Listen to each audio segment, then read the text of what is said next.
Hi fellow traders, I'm making this video to share my analysis of USD CAD.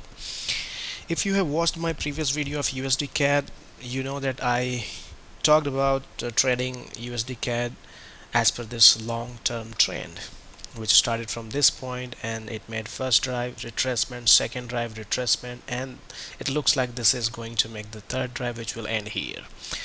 It's looking pretty harmonic if we'll look at the development of the second drive, which was exactly almost not exactly which was almost equal to 127.2% retracement of the first retracement after the first drive. So if we calculate 127.2% of this retracement, it will come here, and this will be the horizontal line pointing the price of this uh, length of the second drive, which is here. And if we calculate 127.2% retracement of this second retracement, then it will come here, 127.2%. So if we want to trade this long-term trend, which is actually a kind of retracement against this very long-term sustained fall, then this is going to continue, and the minimum target which we can think of is the 127.2% of the second retracement, that is 1.30708.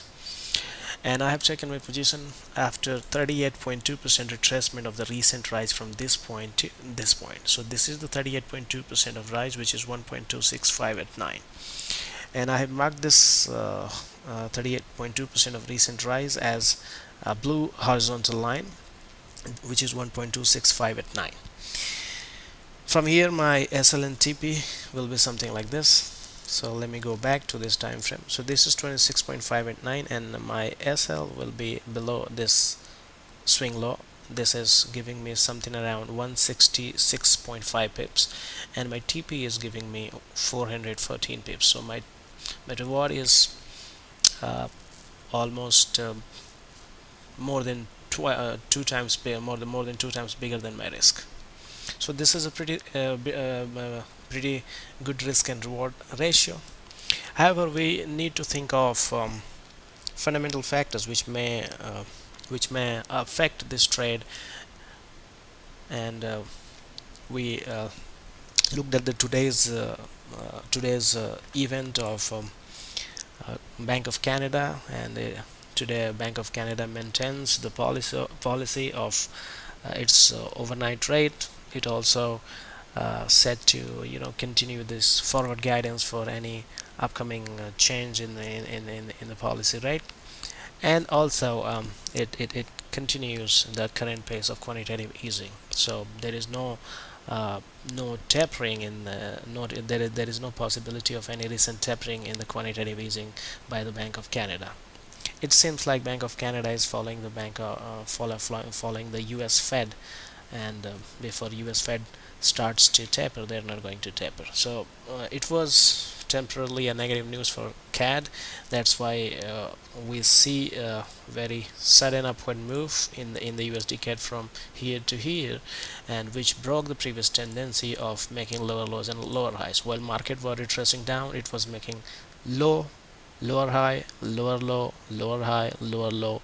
Then it broke this previous high, and it broke the tendency of lower low and lower high, which is why we can consider that this swing is the starting of continuation of the uptrend, which we see on this daily time frame, this bigger uptrend.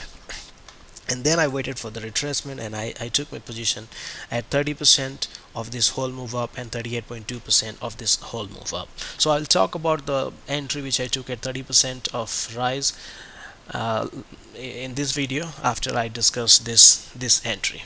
So the second entry has been taken for the long-term trend, which I'm going to hold for almost 414 pips, as I showed you already on the daily time frame.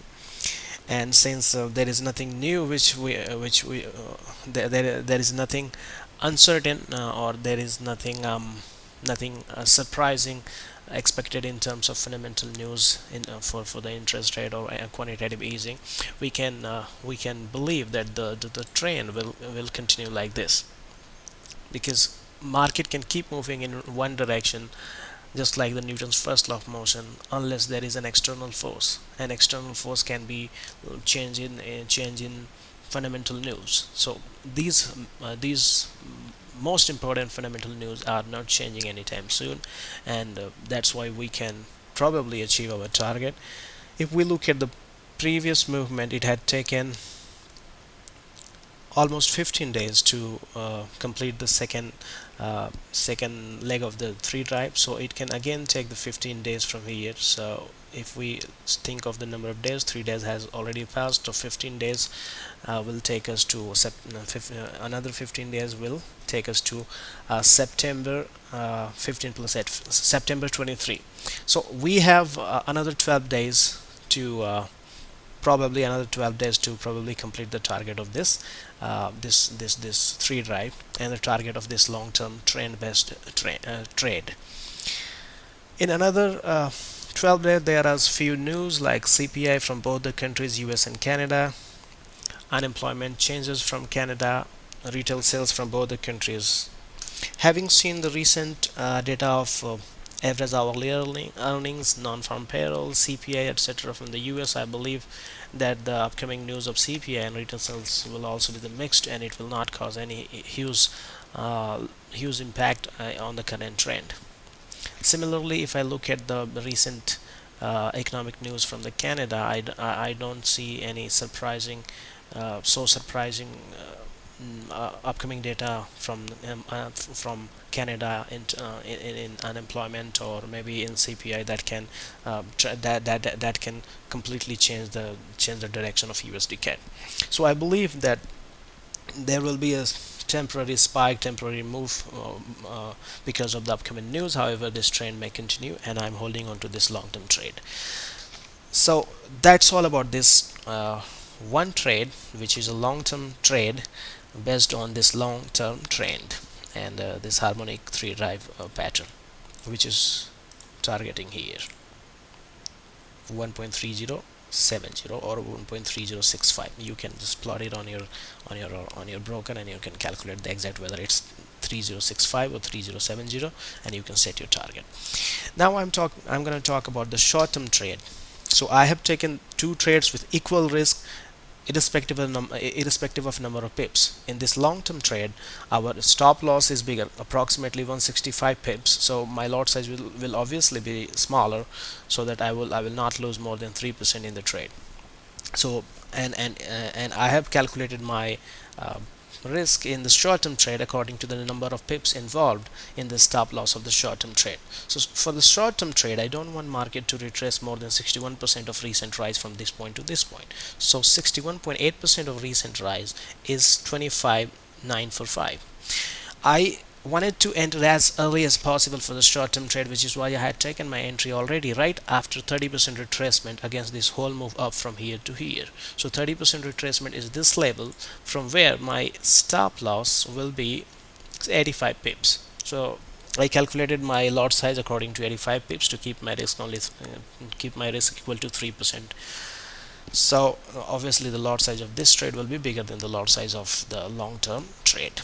However, the risk in the both trades are the same. So if both will win, I'll make 6%. If one will win, one will lose, I'll break even. Or else if both will lose, I'll lose 6%. This is my risk management planning. So now let's talk about the risk and reward in this trade. Sorry, I will not win only 6% if both will win, because my reward is bigger than 2 times. So if one trade, the long-term trade will win, I'm going to make 6% on the first trade. More than 6%, because the reward was more than 2 times of the risk. And even in this trade, my reward is bigger than my risk. So where is my reward? In this short-term trade, I took my early entry, which is at 30% rise. So here is my entry at 2680. If you are watching this video now, you can get a better entry because price is below my entry point. So my risk is this 87, and my reward is almost 93 or 94 pips. I'm setting my TP right at 61.8% of fall. Fall means fall from this point to this point. Even if market is not willing to continue to the upside for a very long time as per the long-term trend, there will be an influence of the recent long-term trend, and that's why market will continue to the upside, and it will at least make up to 61.8% of this recent fall from here to here. This is what I believe in the short term, and this can be completed pretty easily before being affected by any upcoming news, because there is no recent news today or tomorrow. Yeah. If we look at the calendar, and for today's news has already been released, which was BOC latest statement, and things related to quantitative easing, tapering, and forward guidance. If we look at the calendar tomorrow, there is no significant news from Canada other than speech of Bank of Canada Governor Mr. Macklem. So I believe that he will speak just like what we read in the statement. So nothing will much differ from the statement, and there is a chance that this short-term trade will already be completed before he will speak, because it's 12:33 p.m. right now as per New York time, and he's gonna speak tomorrow at 12 p.m. so it's almost 24 hours. And then we have unemployment change on Friday at 8:30 a.m. from Canada. So the short-term trade is not gonna much be impacted. So in a short-term trade we are risking 3%, and our reward is slightly more than risk, because our risk from this level was 84. However, I'm not going to close this trade by placing any stop loss. I will wait for a 4 hour candle to close below the 61.8% level. So I want to see the 4 hour candle closing below this price 25.95.3.